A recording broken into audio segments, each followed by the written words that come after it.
जुन्नर तालुक्यात सूक्ष्म सिंचन योजनेत लाखोंचा अपहार आणि गुन्हा दाखल करण्याचे आदेश जारी करण्यात आले आहे.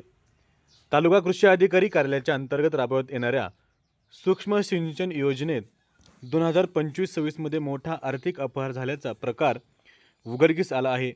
या प्रकरणात संबंधित वितरक, व्यवस्थापक तसेच बिल इन्व्हॉयझर स्वाक्षरी करणाऱ्या कंपनी प्रतिनिधी विरोधात पोलीस ठाण्यात गुन्हा दाखल करण्याचे आदेश उपविभागीय कृषी अधिकारी यांनी दिले आहेत.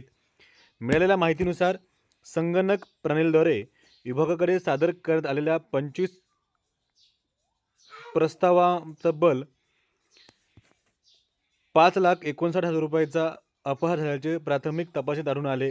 तसेच तपासादरम्यान 2,68,55,288 रुपयाचा अपहार करण्याचा प्रयत्न झाल्याचा संशय व्यक्त करण्यात आला. या प्रकरणात संबंधित वितरक, व्यवस्थापक आणि कंपनी प्रतिनिधी यांच्यावरती गुन्हा दाखल करण्याचे आदेश देण्यात आले.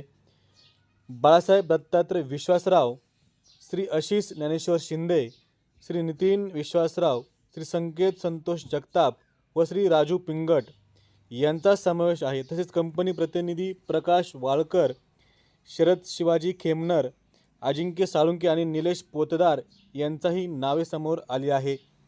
या प्रकरणात Tuljai irrigation, Omsai agro agencies, Shrinath irrigation आदी संस्थांचा समावेश असल्याचे पत्रात नमूद करण्यात आले आहे.